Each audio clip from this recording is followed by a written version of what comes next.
Hi, I'm the Weird Christian, and my name is Doug Ferguson, and I'm doing a talk about a criticism on the Westminster Confession.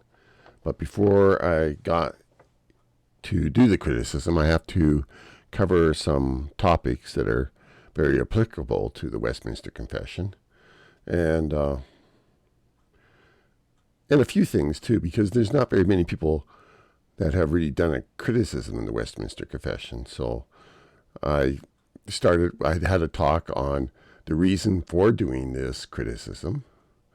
That was a while ago. And then I did a talk on what is truth, because people don't really have a very clear understanding what truth is, and especially nowadays in this Orwellian world.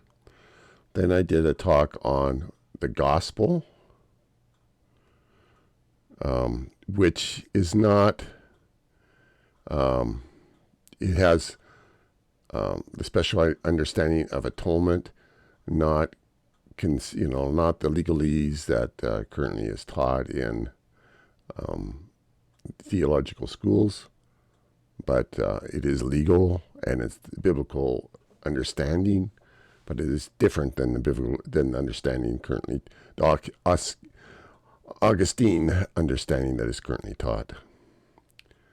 Then I did talk about in Christian circles, there's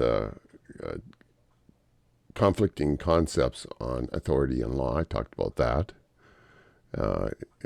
mostly in regard with English law, the difference between the Magna Carta and the Westminster parliamentary system. They are totally two different systems, opposing systems actually. And then my next talk was what happened in the garden, and this is a talk talking about the first instances of Gnosticism, actually, was the first sin. So get a look at that, because it is a totally different understanding of original sin than what is preached by Augustinian thought and theology. Then today's talk is going to be on Gnosticism. I'm not an expert, but I'm just trying to bring some understanding to it so that people can understand what it's about. And then my next talk after that will be on the Gnostic Christian gospel, which is a heresy actually. And then I'll talk about some current cultural phenomenons that has Gnosticism in them, Star Wars. And actually it's very prevalent in a lot of media stories and movies. And then a path of a Gnostic, and this will be a story of that's presented, I think, kind of a Muhammad Augustine story. So you might be interested in that. And then I'll do a short summary of the Christian conflict historical leading to the Westminster Confession. And then I'll talk about what is the goal, or was the goal of the Westminster Confession. And then after all that, I think that the audience will be ready for actual criticism when I go through the Westminster Confession section by section. So today's talk is on Gnosticism. Here's right off the top, you can see I have this picture, and it's got a quote of the Gospel of Thomas, which is a Gnostic gospel. And you take a minute to read that. While you're listening to me, I'm sure you can be able to read it. Basically, it says you merge the sexes, you merge everything. It's something similar to what's going on today in today's world, where people are just one. There's no difference, no distinctions in anything. And so you basically homogenize people. It's like putting people in a blender and then turning it on and get a nice puree. But anyway, that's another discussion, but I won't go into that too much more. But you can see it not in the Gospel of Thomas, which is, I found that interesting.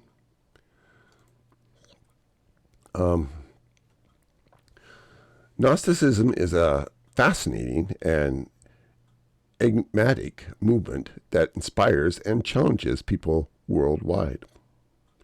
Whether seen as a heretical deviation from traditional Christianity or a profound and visionary spiritual tradition, Gnosticism has been influential in the history of religion and philosophy. But what is Gnosticism? Gnosticism is a religious and philosophical tradition that emerged in the Hellenistic world during the 1st century before Christ.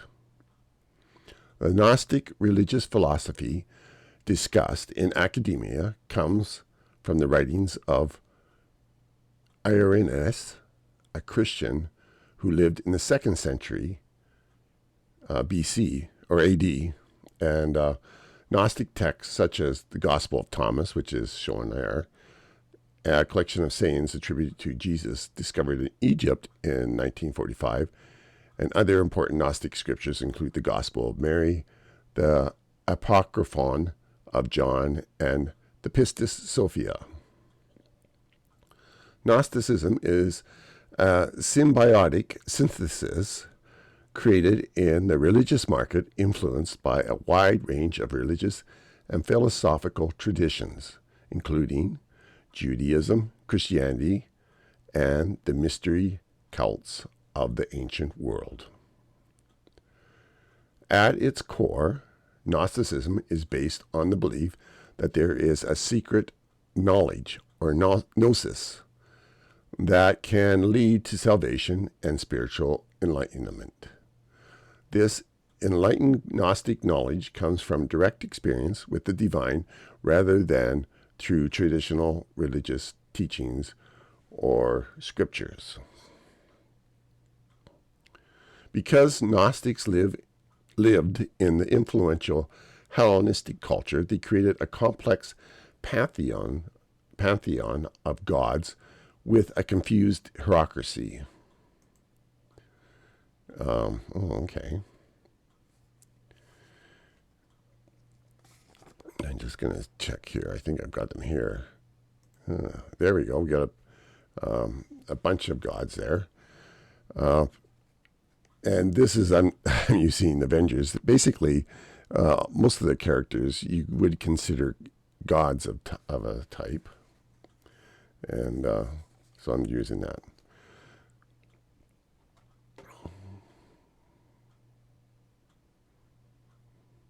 Because Gnostics lived, these gods created a complex narrative that can be used as bafflegab to confuse the audience into meaningless arguments of who does what. When competing in the religious marketplace, the Gnostic would have to deal with critics. The Gnostics used their complex system of deities to confuse the critic. If the critic admitted their confusion, the Gnostic would declare that the Gnostic knowledge was above their critic's intellect. If the critic managed to demonstrate the failing narrative of the gnosis logically, the Gnostic would reach into insanity for reasoning, stating conflicting statements as beyond the wisdom of people, being to the unfathomable glory of the God or the gods. Though Gnosticism encompasses many beliefs and practices with different pantheons of gods, the various forms have common themes. One of these themes is the dualistic universe, with a fundamental division between the material and spiritual worlds. Because our world seems so unfair and mean, the Gnostics conceived the material world as corrupt and ephemeral. The god Demiurge created this material world. And we'll just go back to Demiurge. And you can see the way they have these two fingers, kind of like making two types of creations. But that's not how really they present their Gnostic beliefs. There's one god, the Demiurge created the material world, and then the transcendent god of fate created, and spiritual god kind of created the spiritual world, and then there's another world. But we'll get into that in a bit.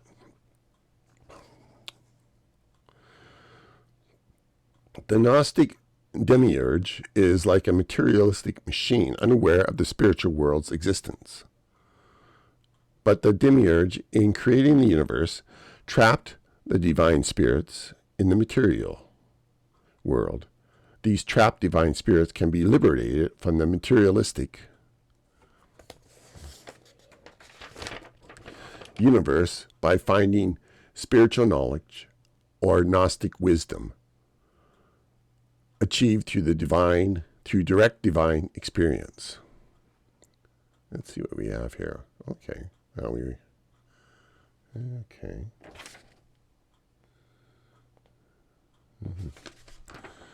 Okay, I didn't quite do that.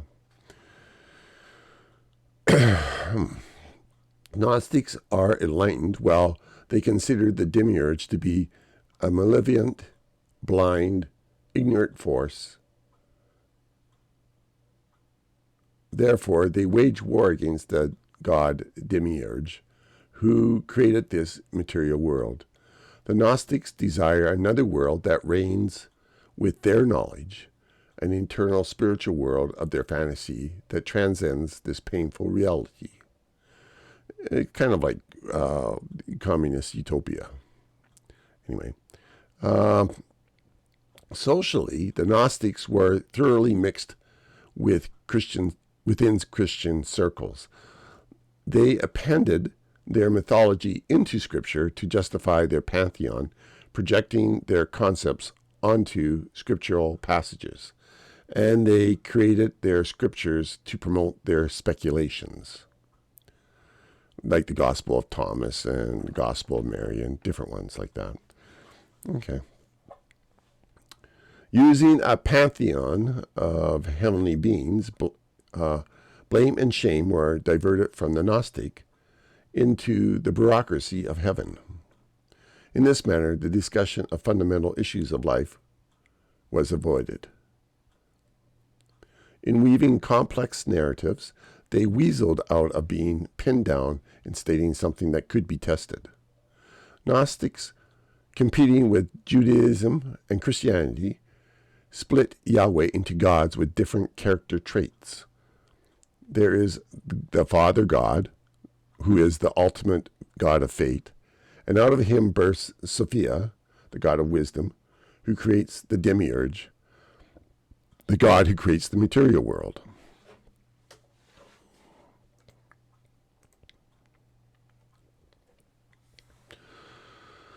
Above the Demiurge is the Gnostic transcendent God, the Father, who controls the fate of all.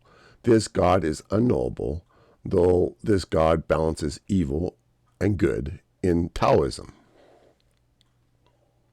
One of the earliest mentions of the Gnostic god of fate can be found in the writings of ancient Gnostics.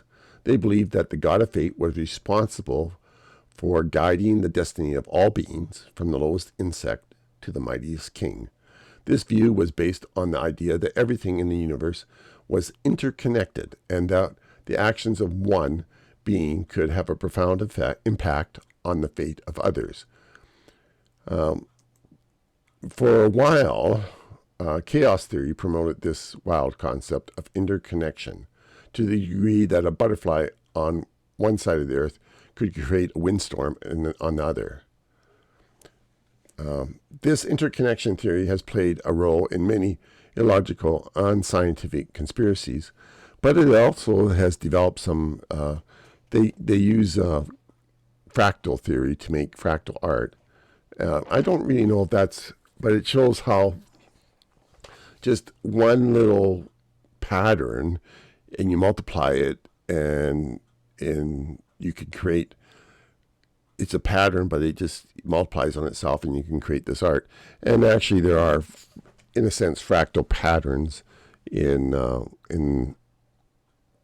nature for a lot of things that we see.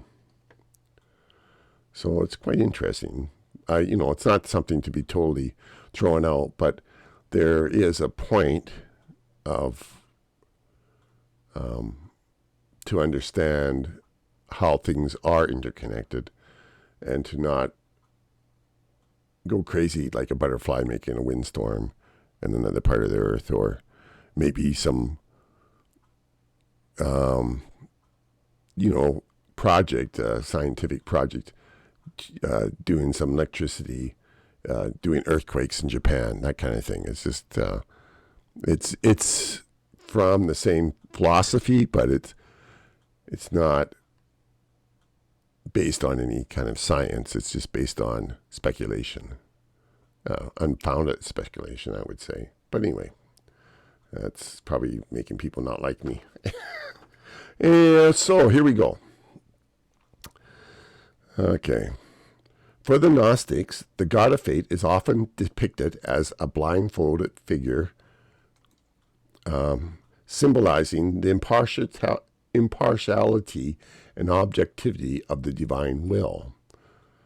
The Gnostic god of fate is not seen as a cruel or malevolent force, but rather a necessary aspect of the universe, balancing the chaos and unpredictability of human existence with a sense of order and purpose.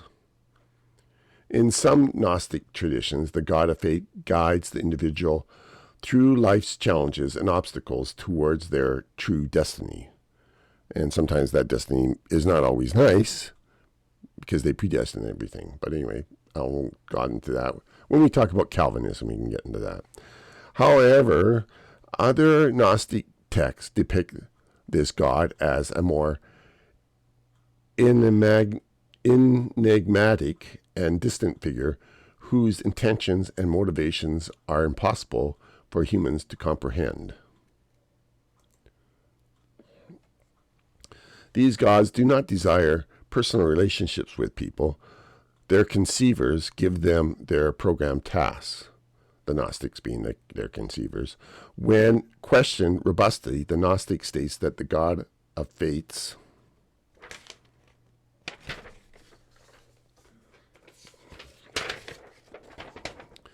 purpose and meaning are unknowable. Yet because of these gods' power, what it does must be right, or at least unquestionable, but glorious in some manner. Despite the many mysteries surrounding the origins of the Gnostic god of fate, one thing is clear. It remains a powerful symbol of the human desire to understand the forces shaping our lives. Whether we view it as a benevolent guide or a capricious tyrant, the god of fate inspires us to seek answers to the most profound questions of existence. And it sounds, and I agree that it does do that. So people need to think about these things. Over time, the Gnostic god of fate became associated with several other deities, including the Greek god Tai and the Egyptian god Anubis. Tai was the one that looked like this one here, with blindfolded, similar to the god of justice. Some scholars believe that this was due to the influence of the Hellenistic culture on the Gnostics, while others suggest that it may have resulted from the Gnostics' syncretic tendencies. And basically that's kind of the same thing, is that Gnostics synthesize things together and they gather things in the marketplace. linguists tracking migrations of people by recognizing patterns in language. And just bringing this up for an interesting side note.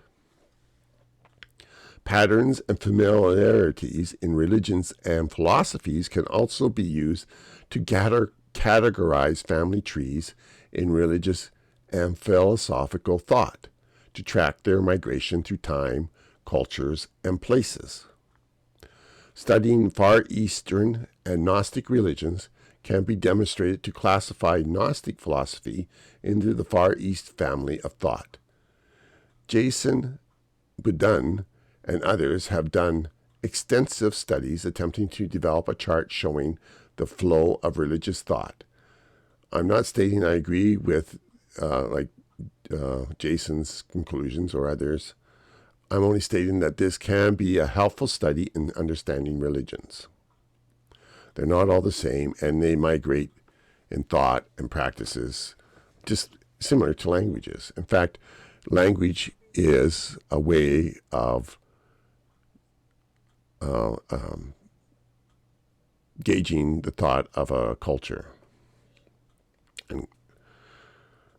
Okay. Far East religions have similarities to Gnostic belief systems. Followers in the Far East religion, like Hinduism and Buddhism, believe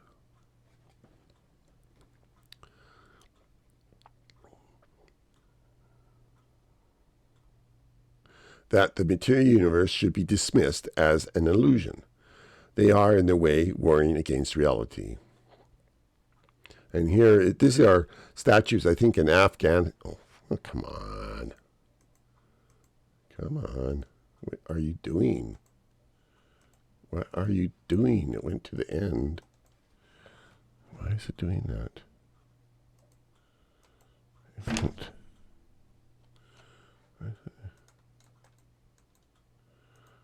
Okay, finally. Holy smokes, it just went right to the end. Sorry about that. Okay, so this is some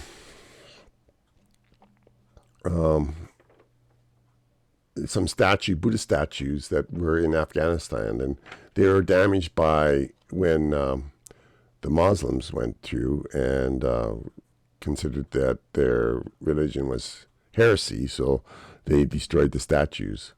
And they tend to do that. They destroyed Indian temples and so forth. And I'm sure they destroyed the Sphinx face also, but they blamed that on Napoleon. In any case, these were completely destroyed later. These ones don't look quite the same as the ones I've seen in the pictures, but it's quite a bit of work they put into them, that's for sure.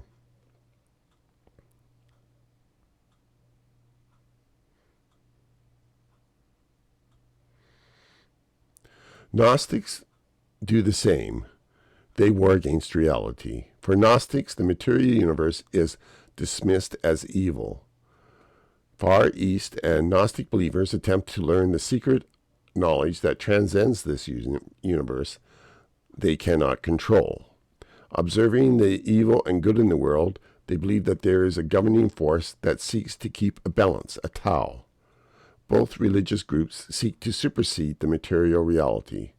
Followers of religions of the Far East aim to reach nirvana, a state where one loses one's identity and emerges into the oneness. I can't help myself here. Maybe it could be the Borg collective. Finally, they might realize resistance is futile and achieve inner peace. But there are many things in the Borg narrative which has a lot of religious overtones. Even the cube shape could be the Jerusalem coming down from heaven. I don't know, but they do a lot of different things. And you have, in the Star Trek thing, you have Locutus, and I forget the Borg Queen. Anyway, she's like Sophia, and he's like God the Father, and all the Borgs are kind of like the other gods. like 7 of 9 or whatever, but they have a huge pantheon of gods that they make. And they're all connected to each other in some kind of mirror fashion, which is similar to the narrative in Gnostic's narrative of how gods were created. It's all very interesting.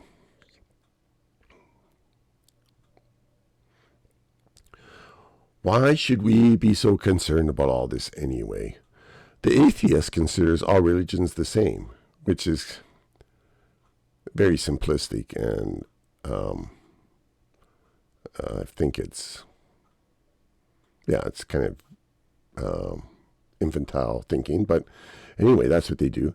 And they blame all the world's problems on religion, or some of them do, not every atheist, but some of them do. Others consider that it does not matter and the topic is absurd, or as Douglas Adams writes, mostly harmless. But consider this thought: is being frustrated with reality of the world and living in a fantasy a good mental state? Or consider the thought of some people thinking they are enlightened and others are damned to hell. This is the mental state of the Gnostic. All in all, these premises do not make a peaceful, productive society. And in fact, I will talk in different places of how destructive it can be with this theology. Gnostics have a problem dealing with reality. Their god of fate, which balances all things, and finally creates the fantasy transcendent place, must unite the inconsistencies of good and evil to this god's fate's glory. Balancing good and evil is not presenting truth, for these two things are inconsistent. I did a talk on truth, but is our goal truth? Is truth important? This is for everyone to decide. For me, I see that living a life in lies causes confusion and abuse, to become self-destructive and violent and abuse others. But your conclusions could be different. Gnostics are overwhelmed by reality. They desire to escape. They reach out to their fantasy, and they attempt to rationalize and justify themselves and their fantasies using what is considered authoritarian in this world. But because their mind is focused on fantasy, they have no problem projecting their fantasies on what others consider authoritative. And I consider the way many Christians present the rapture as a fantasy, a way of escaping reality. And as you know, I consider that many Christians are Gnostic in their theology. So this is just another fruit of their theology of a rapture, escaping all the pains and sufferings of the world. And nobody likes pain and suffering. I understand that.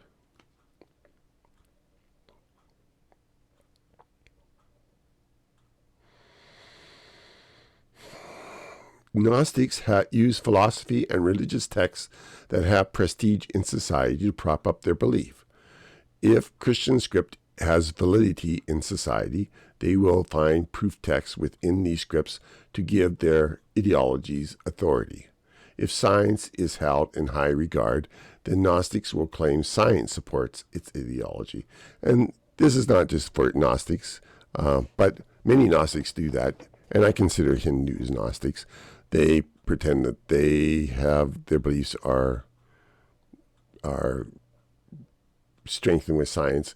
There's lots of Christians that do the same thing, or they twist science. It's a common practice by humans. I'll just leave it at that for now.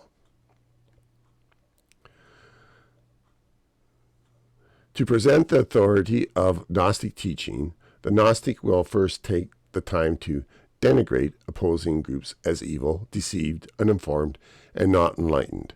Their opposition is considered as puppets of the demiurge, or Satan, or whoever. Then they will labor on how their theology is supported in science or scripture. Finally, they will state the supporting science or script. They'll finally say it after a bit. Usually the science or script that they use is misrepresented and is reinterpreted in an out-of-context proof text manner. That's the manner that they think and use. They project their ideas onto whatever they're using. Gnosticism became popular even in the early Christian church. This might seem a strange occurrence to Christians in our days. For why and how could this come to be when Christian fundamentals are so radically different?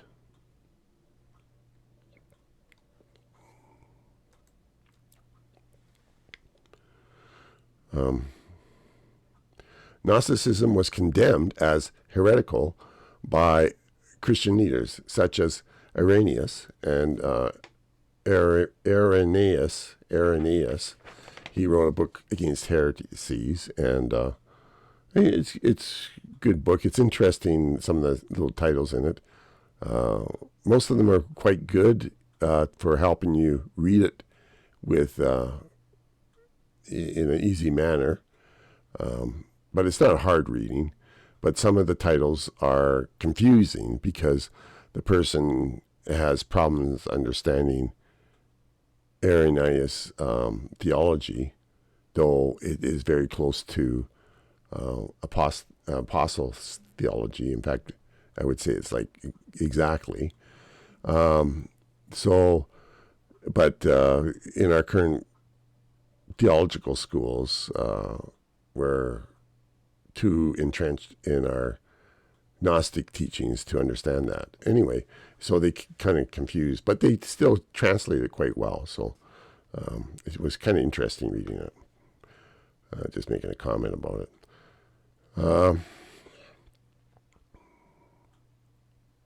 It was thought that the mainstream church eventually suppressed Gnosticism. However, because the nature of man is to synthesize perspectives, this natural tendency to merge perspectives has injected Gnostic ideas and teachings into Christian and non-Christian traditions throughout the Middle Ages and into the modern age. I wrote a book about that in my one book, Coming Out of the Cave to Become Man. And I found that when I read Hegel, he had some similar ideas about how men synthesize perspectives. And it's just a natural tendency of people. Though Hegel didn't seem to have truth to anchor himself in one understanding perspectives. And you have to do that, or else you become so relative you don't have any perspective. Okay, so Christians do not recognize the Gnostic beliefs that have transformed Christianity. A key feature of Gnosticism is the belief in having gnosis, the secret knowledge that others do not have. This is the very reason why Christianity has so many denominations. Each group considers that they have the truth, while those down the street, who also call themselves Christians, do not. But it's not, that shows it in the Gnostic thinking in Christianity. This is not just in Christianity, though. Islam has the same problem. Buddhism has the same problem. This thinking that you have the knowledge, but the other group, who consider that they're believing the same thing, do not. It's very, and that's why you're trying to get a group around yourself. It turns into a marketplace of ideas and religion. It's very common, but that's the reason why Christians have so many denominations, is because of their Gnosticism. And I consider Catholics a denomination. They're not. They have some fundamentals that are good. Anyway, that's another story. I won't go into that. As mentioned, Gnostics claiming to be Christians use proof texting of scriptures to inject their religion into them. In our day, there are several obvious cults which exist now who claim to be Christians and yet have similar Gnostic beliefs. And other groups claim science establishes their cults. Mormons and Scientologists consider themselves different, yet both are Gnostic. The Latter-day Saints, or Mormons, believe that there are spirits which enter the child in the womb, and these are the divine spirits, which are trapped in, as I mentioned before, in the material world, and must prove themselves while alive. And then after death, they receive a kingdom based on their performance in life. Scientologists have a similar belief, though they do not claim to be Christians. And if you watched South Park, you know about their presentation of Scientology, and I think they were pretty spot on. So, and anyway, I won't go into that anymore.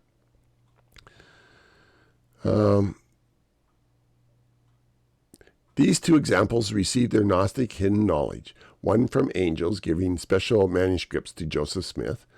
The Scientologists read engrams using their scientific technique and instruments to become the enlightened state of what they claim as clear. In his book Dianetics, Lafayette Ronald Hubbard has written about his Scientologist way. Both have a leveling up system to become fuller in the secret knowledge they give, which makes one more enlightened.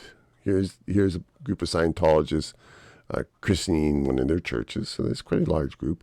And here is one of the temples of the Mormons, and they have different levels in the temple. And if you get to the highest level, you can go to a place that's supposed to be like, the area is supposed to be like the Garden of Eden, and you can wear your holy underwear and all that kind of stuff. So it's quite an interesting building. It has a lot of neat things in it, like the baptismal area for baptizing for dead people and all sorts of things. So it's quite a phenomenon. You notice it doesn't have a cross at the top. It just has, you achieve divinity. That's the point of Mormonism. Mormons use the King James Version of the Bible, which is good, to support their beliefs, whereas the Jehovah's Witnesses use another, which are another Gnostic religious group. They have similar beliefs. I'm not sure if they have all their beliefs, but they have, that there's 144,000 who are predestined, and all the rest of people are damned. That's Gnostic, not Gnostic belief system. The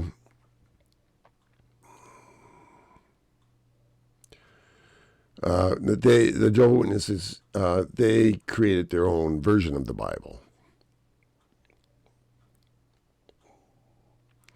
How did Gnostic theology infiltrate Christianity?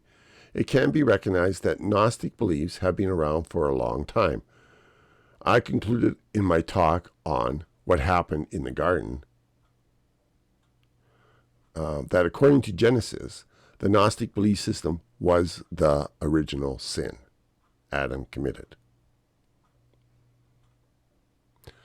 which is not what Augustine taught. Anyway, take a look at it. It's basically, what were the two trees about in the garden? And I have it in my YouTube channel, The Weird Christian. And if you go to Westminster Critique, I have that video in there.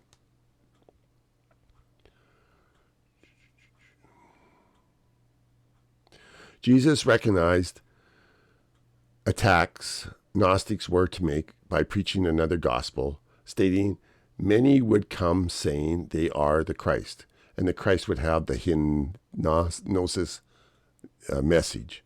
And he mentioned this in Matthew 24. The apostles also recognized their opposition and infiltration from Gnostics. They didn't call them Gnostics in the letters, but if you understand what a Gnostic is and their method of doing things, you will see that they were Gnostics that they were fighting against. there's some Jehovah's Witnesses there with their, what do you call that, watchtower and so forth. And in the Garden of Eden, that's where the first Gnostic sin was done, original sin. And you'll have to look at that. I won't talk about it right now, how I made that conclusion. But if you watch that other video, you can follow that. Marcion was one of the first influential Gnostics in Christian history, but Augustine superseded him. And Marcion, he made a canon of biblical text. He totally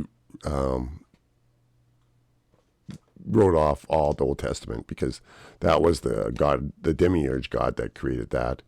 And he had his reasons, and you can hear some of his arguments even from, atheists or agnostics or people that are trying to cause or, argue about the Bible nowadays. He had very similar arguments that they use now. But for his, he didn't use all the New Testament. He, as you can see, basically this picture really sums it up. He cut lots of pieces out, and whatever he didn't agree with, that wasn't part of it. And if he found it wasn't presenting what he wanted to present, he would just cut it out. So it was a very limited canon that he made. But apparently it was one of the first canons made, which is interesting.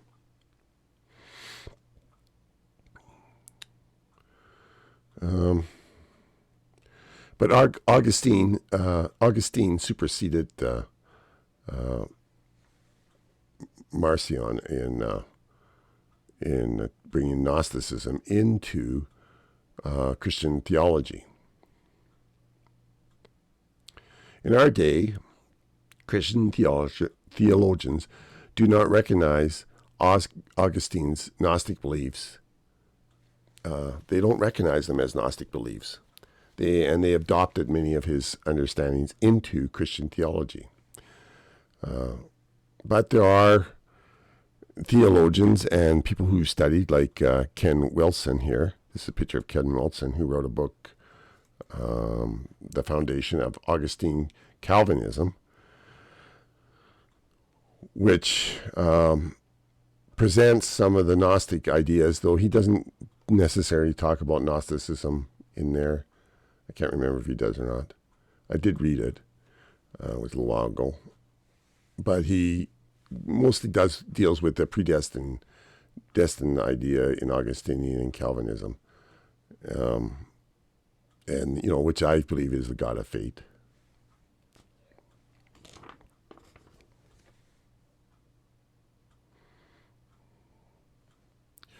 It is well known that Augustine was deep into Stoic Manichaeism teachings and lifestyle in his formative early years. It is stated that Augustine became a Christian, and he wrote a book called Confessions, which I have not read yet. I am reading some of his stuff to see what they have to say. He's a very good writer, I have to admit, from what I've read so far. But I can see, I have to read more. But it is apparent that he continued to relate to the world from a Manichaean perspective. He had a difficult time not projecting his Manichaean perspective into Scripture. He tainted Scripture's interpretation as he produced doctrines of who God is, what sin is, how atonement is achieved through Christ's sacrifice, and other Christian dogma presented by the apostles. Being influential, Augustine propagated Manichaeism as Christian theology. This statement many Christians will disagree with because they don't see that. But Ken Wilson and other PhDs have written on this.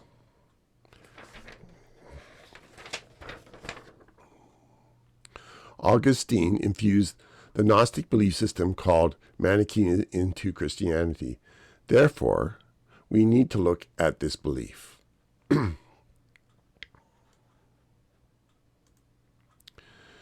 Manichaeism is a religious philosophy and system that emerged in Persia in the 3rd century before Christ. It is a syncretic belief system which combines Zoroastrianism and, we'll say, because it was before Christ, so it would be Judaism and Buddhism elements.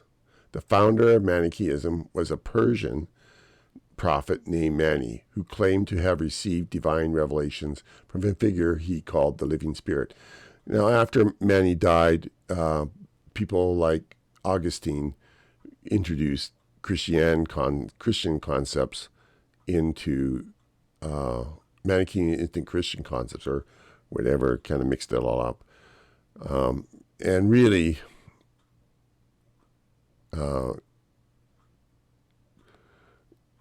Christianity is very Jewish. It's basically a Jewish cult, I guess you would call it. But I'm a Christian. Anyway. Mani was born to a Zoroastrian family in Mesopotamia and was influenced by Persia, was influenced by various religious traditions, including, well, I don't think it could be Christianity because Christianity wasn't known, but Judaism and Gnosticism, which doesn't really make sense in a sense because according to the dates, it doesn't make sense. But he began preaching his message in Persia, and quickly it gained a following. Mani's teaching emphasized the struggle between good and evil, light and darkness, and the ultimate goal of spiritual liberation from the material world. One of the critical features of Manichaeism was its dualistic worldview. Mani taught that the universe was created by two opposing forces, the forces of light and the forces of darkness. The forces of light were associated with the divine and were responsible for making the spiritual world. In contrast, the forces of darkness were associated with evil and created the material world. Manichaeism also had a complex cosmology that included multiple levels of reality, including the spiritual world, the material world, and the world of demons. The spiritual world was seen as a realm of pure light and goodness, while the material world was seen as a realm of darkness and evil. The world of demons was chaos and confusion, where evil spirits roam free. Mani's teachings were controversial, and he faced persecution from the Zoroastrians and Christian authorities. I'm going to have to look it up a little bit more because, it says that Mani was emerged in the 3rd century before Christ. Well, then there wasn't no Christianity then. So that's not, I'm not an expert in this. I'm just trying to do that, but I'm just looking at this. It doesn't quite make sense from what other people read. But I know Manichaeism had, it synthesized Christianity into it, or it redefined Christianity. So I would say it's probably more like Judaism that it was working with. And it couldn't really,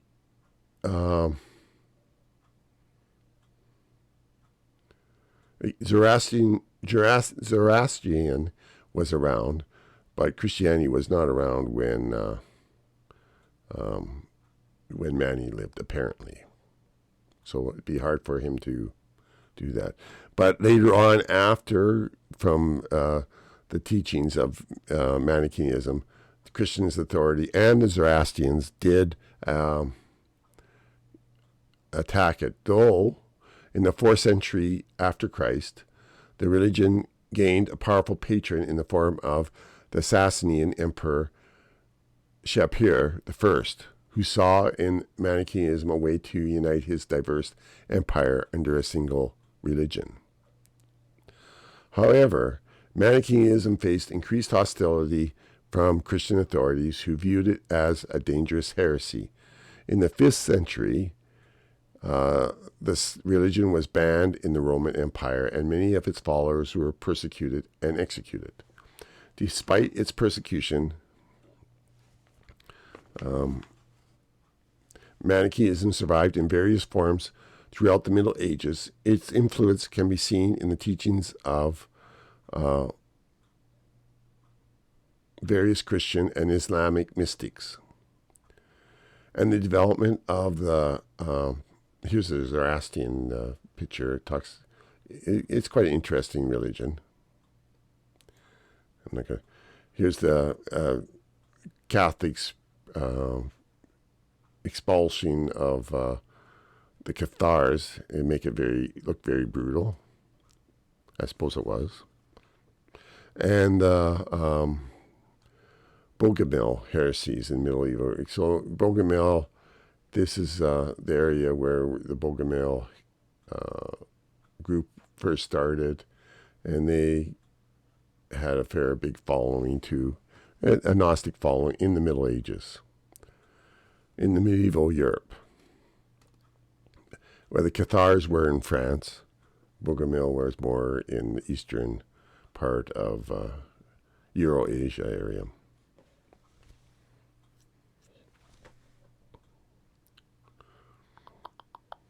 In the modern era, Manichaeism has experienced a revival of interest among scholars and spiritual seekers. Its teachings on the struggle between good and evil, the nature of reality, and the quest for spiritual liberation continue to resonate with people of all backgrounds.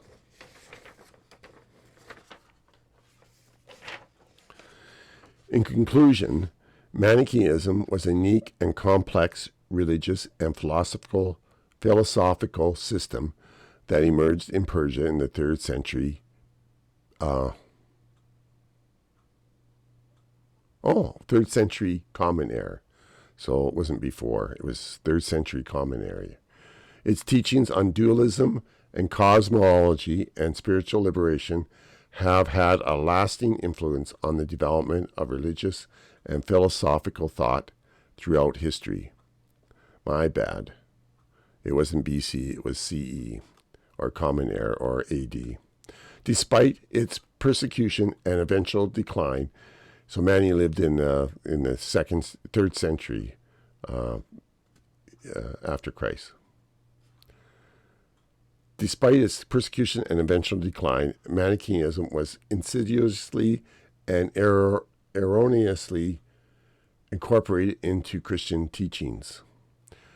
These Gnostic teachings projected into Christianity have skewed the understanding of the nature of God, sin, creation, man, atonement, and covenants, among other things. Christians need to recognize Gnostic teachings and be knowledgeable of the fundamentals of Christian teachings. Though thought of as disappearing, Gnosticism has remained within the religious spheres of many religions, transforming their fundamentals. Christians need to be aware of the history of religion and philosophy. So, if you're wondering why I'm talking about all this, why it's so important, you should listen to my talk on why I am talking about this, because it's very important. Gnosticism, I find, leads to bad situations, holocausts, basically. Augustinian thought leads to that, because you get the elite and then you got the people that are damned to hell. Well, the elite can figure that they have the right to do all sorts of medical experiments or whatever on those people that are damned to hell anyway. So you can see that this is not a very good belief system, really, if you actually want to think about it. And I've thought about it, and it's not that good. So there's reasons why I'm a Christian, and if you go into the gospel, when I talked about the gospel, you'll see why I think Christianity is so good, very good for society, and so forth. Right now, Tucker Carlson, he has been talking about Christianity, that people basically were commanded to love our neighbor. And besides that, as a Christian, that's the mentality, the spirit of a person that's in the kingdom of God, that they should love their enemies, that they should be a servant, that they should be looking out for people around them. And that's Christianity, and that's one of the reasons why I believe in it. So there's more reasons, but that's some of the reasons. So if you want to understand more about the gospel, go to my talk on the gospel, and you'll learn that it's not the way the Augustinians present, especially about the original sin and so forth. So I'm just giving you some things to think about. May you be blessed, and may God give you peace. May you find truth, search for truth, ask for it. Know that God exists, and He is listening. He is within all the relationships that are going on. He knows, and He's not an asshole. He's a good man. He's a good God, and He's worthy of our praise, because He is the suffering servant. He will do what it takes to bring you into a relationship with Him. So there's a lot of things to think about there. I don't know where you are in your understanding of all that, but watch my video about the gospel, and maybe that'll help. I pray that God's peace will be on you, and thank you for listening.